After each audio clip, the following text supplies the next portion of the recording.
Welcome to Covered in Pet Hair, a boozy show for pet lovers on Pet Life Radio. I'm your host, Isabel Alvarez Arata, and today I have the pleasure of having a drink and a chat with a social media guru who has a heart for animal rescue.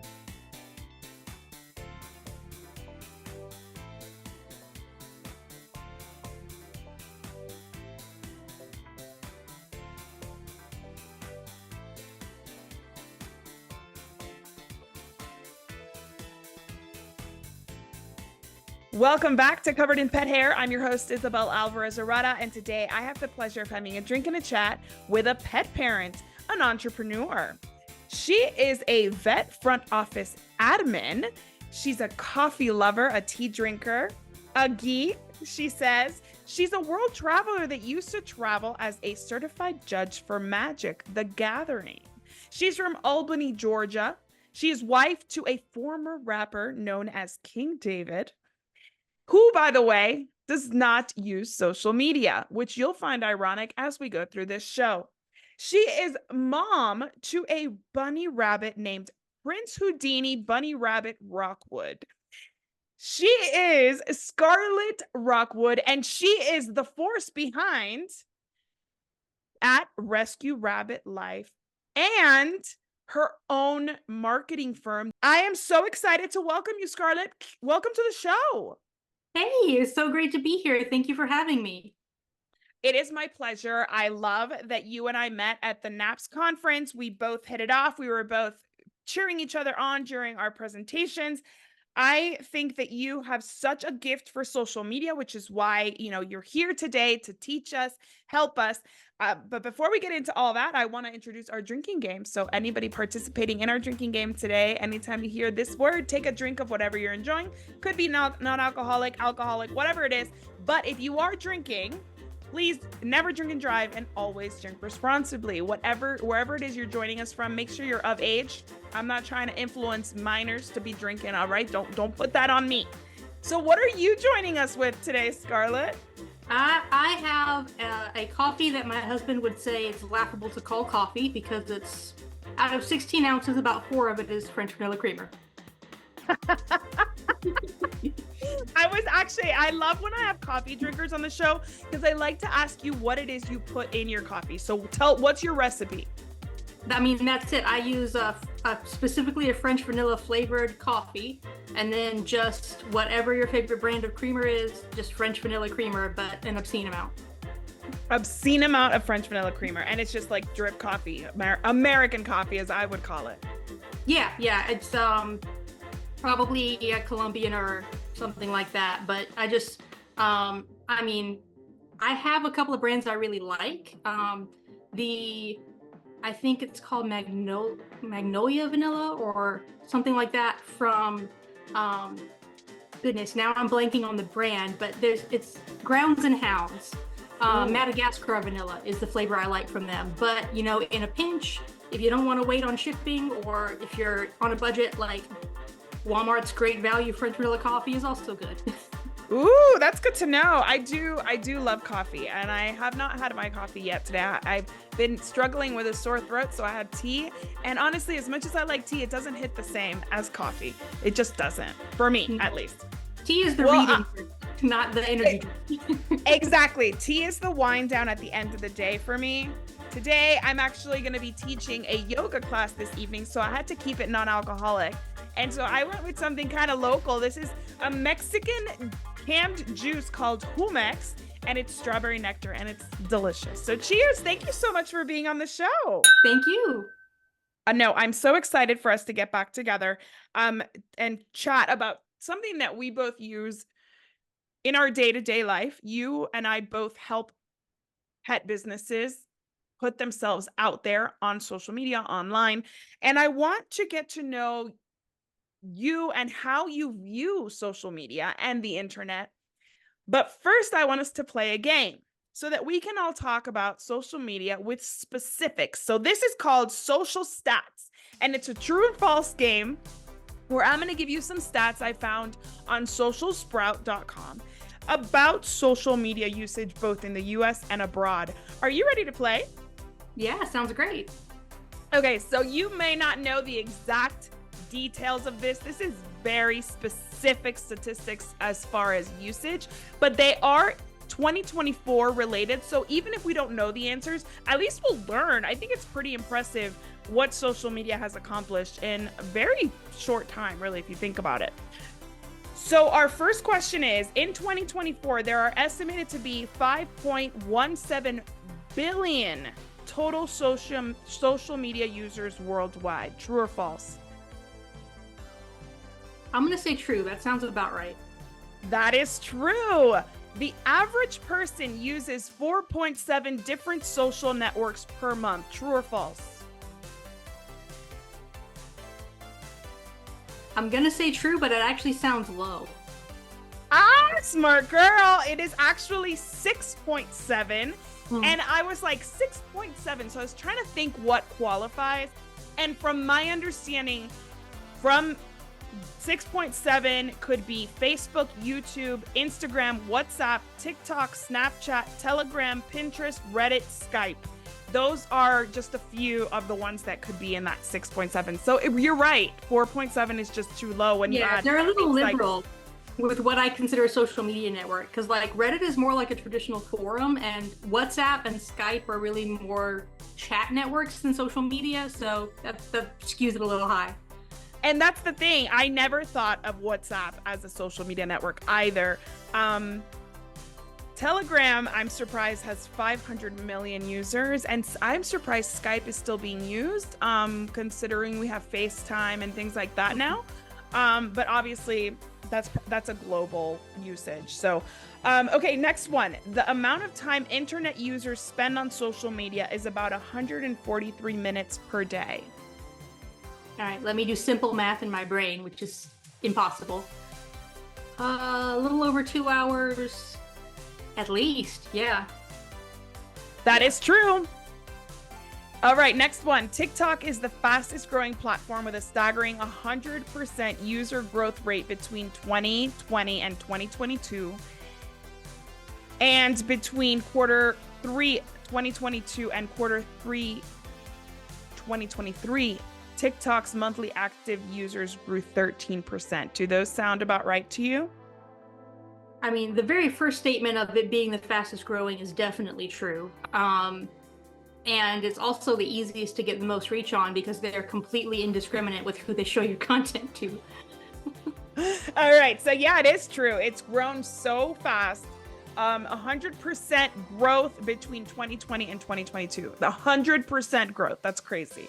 All right. Next one. The number of social media users worldwide declined from January 2023 to January 2024. See, that one's tricky because if so, it would probably be the first time in a very long time that it did decline. But it's also where things are opening back up. There was such a big boom after COVID of internet use in general. I'm gonna say that that's possible. No, it's actually, you're right. You're right on track. It's never not grown. So that is another year where it grew, but you're right. Things were opening up, but still people went from the couch to the bar, but they're still using their social media. Wow. All right, next one. Facebook is the most used platform by marketers worldwide. I don't believe that. I think according to this, it is. Which one do you think is its runner-up? I mean, I would say either Instagram or TikTok is what I would expect. But I think the reason for that stat is that people believe you need to be on Facebook even if it's not your primary platform, the same way you need a website and you need a phone number. Like, if you're not on Facebook, you're not open. Got it. Okay, so it says marketers. I'm assuming that it's like marketing teams, not necessarily individuals. But the next one is Instagram. It's so 89% of marketers use Facebook and 80% of marketers use Instagram. The next one, 27.4% of US Instagram users are between 25 and 34 years old. So a little over 25% of Instagram users are between 25 and 35 years old in the US. That's a tough one because on one hand, I want to say that it feels like it should be higher, but on the other hand, like the top number for the age range of people who are using it is getting much bigger. People who are older are continuing to use Instagram, starting to get into it. So yeah, let's go for yes. It is true. That is absolutely true. There are more than 1 billion members across 200 countries on LinkedIn. Definitely 1 more. billion. Yeah. Oh yeah, definitely. Yes, you're right. Next one, 50% of weekly Pinterest users have found a new brand or product on the platform. True or false? Did you say 50%? Mm-hmm. I feel like that number should be higher. You're so smart. It is 80%. 80% of Pinterest users find a new brand. And that's the regular Pinterest users that use it weekly. All right, last one. 53% of X users, formerly known as Twitter, use the platform to get the latest news. True or false? That one's tough because that is like X and TikTok are probably the 2 platforms that I work with the least. I mean, it's definitely the people who are the standard users, the standard like target audience of X are definitely there for like they want to get whatever's going on. They want to get like the live tweets while there's a sporting event going on. So yeah, I mean, it's definitely a lot. I don't know if it's 53 or if it's higher, but yes, it's true. And I actually expected it to be higher than 53 because I agree. The people who are on X, and I, like you, don't use X, they're there because they're like the ones who want it to be in the know. They want to know whether it's political or, reality TV related. They want to get the latest news and they get it from X. Okay, so you're obviously, your stuff. You obviously are an expert at social media. How did you end up specifically working in the pet niche? so I actually came about it, I feel like the opposite direction of how a lot of people that I know who do B2B for pet businesses came through. A lot of us started out as pet sitters or dog walkers and then became the web designer, the bookkeeper, whatever it was that they felt was missing from the services that were available to them. I came about it the other way around. My mom has been a web designer since 1999. So my first job was being her assistant when I was like 12 or 13. So I came into the marketing world before the pet world, really, even though I had, have always had pets since I was like 5 and definitely always been a pet parent. But I worked with her web design agency, and I started my social media agency in 2015. But it was basically open to whoever I could get, right? So I think a lot of us start out that way. So I've worked with coffee shops and retailers and landscapers and doctors and grocery stores all over the map. And in 2020, I just so happened to get a client who was a pet supplement. And everything just kind of clicked in a way that it hadn't before. Like, oh, I'm finally in the target audience that I'm trying to talk to. And I care about the product. I believe it in a way that I never did before. I'm getting better results. I'm enjoying the work better because I'm finally like with my people. Yes. And so after working with them, I decided in July of 2020 to niche down and work with businesses specifically in the pet industry. And that's when First Social was born? Yes. Previously, it was Scar Social because Scar is short for Scarlet. And then it became First Social. Awesome. Okay. So what do you think pet parents, since you're the expert in trying to reach pet parents, what do you think pet parents tend to gravitate toward on social media when it comes to pets and like kind of living their love of pets online?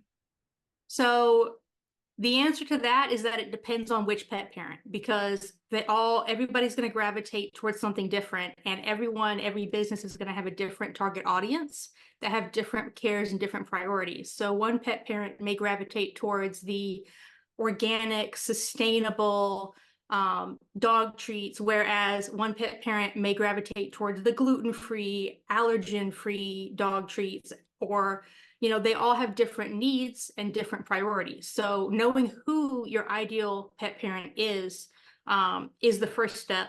And for most of my clients, knowing that you're talking to pet parents and not pet owners is very important as well, because the pet owner to me is the guy whose dog lives outside and is like in a fenced in yard, and he buys Gravy Train, and like Yes, girl, his dog preach. is not mistreated, but it is not a part of the family. Yes.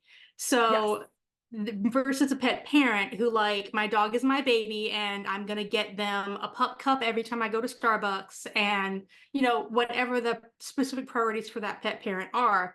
But because in the pet industry it is almost never the right idea to compete on price, you need to reach people who care about more than price when it comes to your products and services. Of course, absolutely. When it comes to our pets, just like when it comes to our kids, we will splurge on the good stuff, knowing that there's going to be payoff in their longevity, their health, their behavior, whatever it is that we're trying, whatever problem we're trying to solve. Like you said, there our needs, what solutions we find for those. So when it comes to cat parent versus dog parent, do you see how they engage on social media being different? Because we here at Covered in Pet Hair specialize in dogs and cats. So how are they different when navigating, the socials? So one thing that they all have in common, whether it's dog, cat, rabbit, bird, one thing that almost all of us have in common is that we are very opinionated.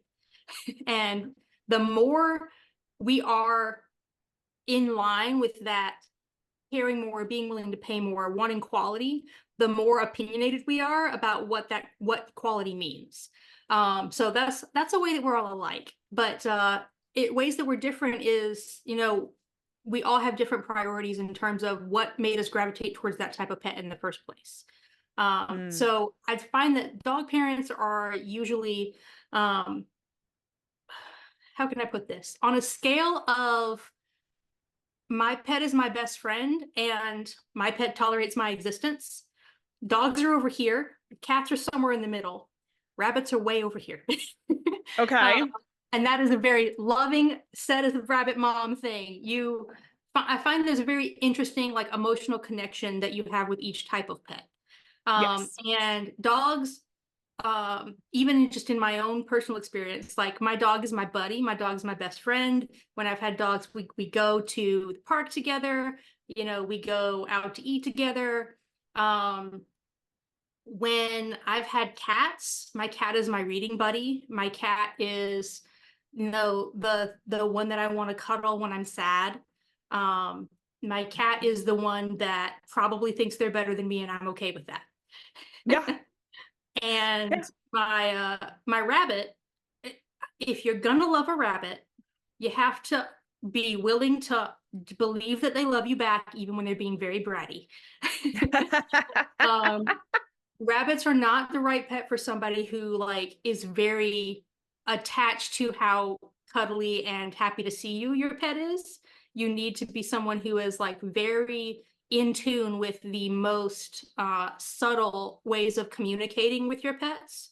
So like and I think that people who are in tune with that subtlety with cats and dogs also make better pet parents as well, because you learn to speak their language rather than insisting that they learn to speak yours. Absolutely. And I think you find a lot more of that in the rabbit community as a whole, when you're speaking specifically about people who have what we call house rabbits. Yeah. People who have a rabbit in a hutch in a corner are in the pet owner category. In the pet parent category are the people who, like, my rabbit has their own X pen that takes up half a room, or my rabbit is free roam just like a cat would be. And we're also the ones who are like, what do you mean you fed your rabbit iceberg lettuce? How dare you? Like, are very opinionated. But yeah, I think that it's hard to say, because I've been a pet parent of dogs, cats, rabbits, birds, hamsters, mice, lizards. And I am the same person, and many people are that way as well, but we still connect to each animal in a different way. So it's very interesting to see, when I have had a client who was specifically a cat store and seeing how interacting with that and what they care about and what the priorities are there, how they can be similar and how they can be different from a dog focused store.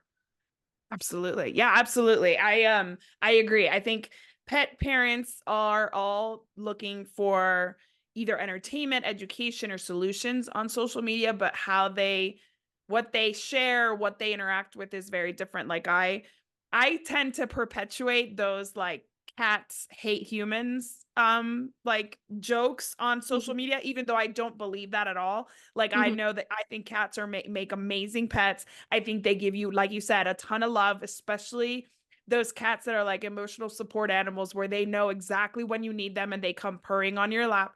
But like those are the things that make me laugh on social. So I share a lot of that, like where the cat's like making like an angry face or whatever it is, like looking all pissed at the human. And then, the dog ones, honestly, it's harder to find funny stuff with dogs than it is with cats, just because of that like sarcastic trope of cats being like angry, mean, independent, aloof, whatever you want I to do call them. agree. The cats, definitely cat parents in general. There's more of like a tone of sarcasm in a lot of audiences Yes. there. And the rabbit world is, like I said, even further on the spectrum. There's a Facebook group I'm in called "Rabbits Are Assholes," and You see? it's just people who love their rabbits posting about terrible things their rabbits did, like chewed a hole in the door Right. Right. Yeah, or exactly. chewed their laptop cord or something like that. And it's like that's Hmm. just the level of humor that you find with that particular pet. So that's very interesting. Whereas with the dogs, it's more like, behind every strong woman is a dog who follows her to the bathroom. Right, right, right. Yeah, the dogs always get the best edit. Like they are the sweetest, happiest, most obedient of all the pets. They please us no matter what, which is not always true, which is why that whole dog shaming thing took off a few years ago, because then we finally saw that, okay, dogs are a man best friend, but they too can be assholes. Like, that in their moments, they too. I know, I'm sorry, Kira. She looked up when I said that, my dog, but How dare you? they have their moments too. One of the biggest things for me is using social media for education. So do you actually think people are learning, even though they're maybe focusing on entertainment and humor? Is there a really does education make its way to the right person on social media? Yeah, absolutely. Especially if you've targeted who you want in your audience correctly, and you have set up not just education in general, but education about who you are as a business to build that relationship of what are your core values so that you're attracting the right person who cares about that education. So, for example, using the cat client as an example, one of their core values is they don't believe in outdoor cats. You know, they Right. don't they don't believe that, that is good cat parenting because it's dangerous out there, and having them go out there unsupervised means they could never come back one day. So that particular store has a very, very strong opinion about that, and they shared that very openly. So all the education about how to cat proof your house, how to build a nice catio, things like that were resonating with the right person because they've attracted the person who shares that core value. um, and then, if it's food, if you have shared your core values on, do you believe in raw food diet? Do you believe in this or that type of formula? You're attracting the right person so that when you educate on how to balance that diet, what products are safe, what products aren't, then you're getting the person who cares about that specific thing. And I have what I call the creator model for balancing what types of content you use. And one of those pieces, the A, is for authority, which is sharing educational content, sharing where you've been featured in the media. I'll be sharing this podcast, for example, on my social media. And that falls into the authority category, which is where I put a lot of educational content. And Yes. there's a lot of people, they'll follow you because they like you. And then they'll stay because they get to know you and they trust you and they believe that what you say is something they can listen to and they care about the education. Absolutely. You're so right. And I love to hear that because most of us, the ones who speak to the pet parent, first of all, we are only speaking to the pet parent. The pet owner is not our person at all, but we also know that even pet parents with the best of intentions may have a room for improvement, just like I do as a pet parent. Every single day strive to do better by my pets. So that's the people that I'm always trying to reach. For me, it's cats and dogs. For you, it's bunnies. For all of us, we share a core value on rescues. And actually, when we come back from this break from our sponsors, we are actually going to talk more about your love of rescue and how you think rescues can leverage social media to get more pets adopted. So don't go anywhere. I will be right back with Skarlet Rockwood of Fur Social.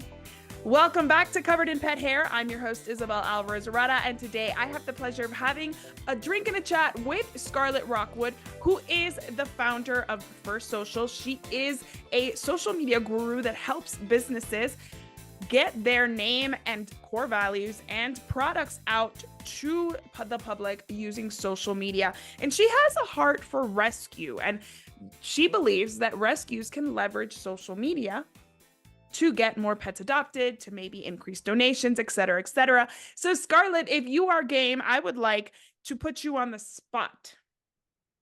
I'm going to give you 1 minute on my handy dandy clock for a game I'm calling Rescuing Rescues. And I want you to just throw out some creative ways that rescues can use social media to promote the pets they're trying to get adopted.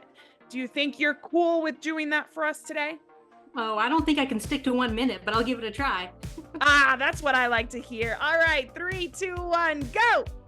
All right, so the first thing you want to do is the first thing that you're going to usually put out is that intake photo, right? Take some time to make it more appealing and get the personality of the dog to come out. I know you guys were short on time, but that photo of them inside the cage, inside the transport truck that brought them there, is not going to be their best face, right? Everyone, think about your driver's license photo, the thing that everybody hates, right? If you could take the time to take a better photo, you would. So give them that time, because this is like their dating app photo, okay? So make sure that it's gonna be as good of a light as it can be. And sometimes that's not on intake day. Sometimes that's after they've had a bath, after they've had a little bit of time to decompress. Take another photo and change out that intake day photo if you need to. Reach out and see if there's any photographers in your area that would like to volunteer time to come take photos of the pets, or even just give you advice on how to take better photos on your phone as one of the volunteers or rescue staff. And then when you write up that intake, don't just put, estimated 2 years old, Catahoula, heartworm positive, must show proof of, whatever. Like, give us a story. Tell us what their personality is. If you don't know where they came from, at least tell us like what was bringing them in like. How have they acted the first few days? Because usually most rescues wait a day or two to actually put out, just to make sure like the owner doesn't come to get them. Those first few days in the shelter, how have they been acting? What are the types of homes that you think they would fit well in? What is, if this cat is an asshole, make that funny. Like, write a story about Grumpy Cat and say, hey, this cat really needs to go to a home that has no kids and no other pets, where they can be the diva that they are. Taking the time to actually tell that pet story. Like I said, write it like it's a dating app. Don't just put it out there like it's a catalog listing that's going to be filed away. And then take the time, if you have it, beyond photos. Take videos of them playing in the yard, or if it's a cat, take videos of them, playing with some of the toys in your cat area. Show, their movement, their personality, things like that. And then if you have any way to take them outside of the facility, whether it's putting the cat into a lobby area that looks more like, a lot of places, like their lobby is a little bit more like a living room setup than it is like a shelter. Take them in there to get, them to play with something, or take a dog out to the park, or take them to get a pup cup at Starbucks or something, and get some videos that way. That will help a lot. And not just on social media, taking them out in public means people in your local area will see them. Get them a harness that says "Adopt Me." I I'm love sure that. over a minute by now. Okay, you're at 3 minutes. You got to 3 minutes, but that is such a good idea. I love that harness. Adopt Me in your local area. That's such a good idea. And you know what? I've never seen it done. I remember I emceed an event ages ago, and it was for a rescue. And I had a friend's dog with me, and he was all cute in his bandana. And people thought, oh, because of the context, right? We were at an event raising funds for a rescue. Mhm. There were no adoptable pets there, but the fact that the person Mhm. emceeing was holding this pet, he had a bandana. Everybody was like, is he up for adoption? He was adorable. Is he up for adoption? So I agree, like getting them front and center. If Winston had needed a mom, he would have had a mom that day. But he Mhm. already had a fabulous mom. He wasn't in the market. But I agree, putting something on the pet that kind of calls attention, gives context. Because if you just go down to Starbucks with an adoptable pet, but he looks like your pet, nobody's going to inquire. So I love that suggestion so much. So obviously, pictures are everything. But for the person adopting, how much really emphasis should they put on the picture? What do you say, not to the rescue, but to the adopter? What should they be looking for that others might miss that could match them with an amazing pet? So this is going to depend a lot on how well the rescue has done in writing up the pet's personality into their listing. If they have done that, take those cues and think about how that pet is going to fit into your life and what if you can provide them what they need. If you have a tiny apartment and you're looking for a Great Pyrenees, you may want to rethink whether Right. that's the right fit for you. Um, but if if you've got two cats and you're looking for a third, look at whether that cat is one that's likely to fit in well with your family, or if you're looking at a cat that's clearly going to need its own space and need to be the only cat. Um, Taking those cues when the rescue gives them to you is very important. And sometimes the rescue kind of works a little bit too hard to spin things in a positive light. So read behind the lines if they're saying things like, you know, takes time to get to know people, or, is a little greedy about food. If are you willing to deal with are you the right person who is equipped to care properly for a food guarding reactive dog? And Right. if you are, great, you might be the person for this dog in a way that nobody else is going to be. But if you're not, be willing to accept that and find one that you're not going to end up just taking back if it doesn't work out. And then if they're not great about it, if they are the one who basically just lists age and heartworm positive or negative, and that's about it, and like estimated breed, then take the time to just go meet them. It may be best not to rely on the online listings and just go to the shelter and say, hey, these are the things I'm looking for. Who do you think is a good match for me? And meet a few. I recommend meeting them before you just never decide based on the social media picture or story, no matter how great it is. Always go meet them, because you never know if you're going to click, even if everything on paper says that you are or aren't. So I highly recommend that.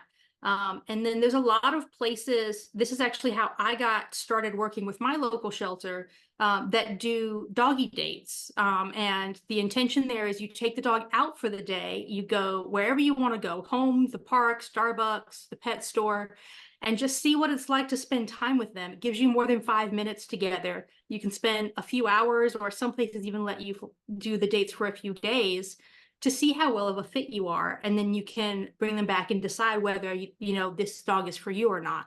And I recommend doing that also if you're somebody who is not looking for a pet but would like to get involved.